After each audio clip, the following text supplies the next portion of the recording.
ma to, že nechceš robiť v záhrade.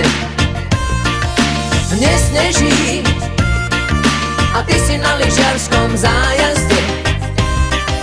Neteší ma to, že nechceš robiť v záhrade. Škoda, že som zaľúbený do teba, mohol som mať radostnejší deň. Všeličo som sa dopočul od Eda, vráť mi radšej môj prsteň.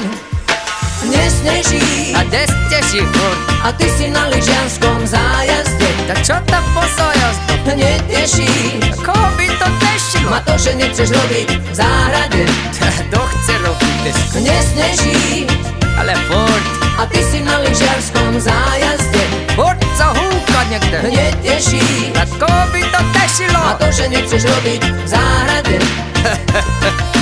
Onedlho vyjdem na psi 30, lebo hlavné slovo mávaš ty.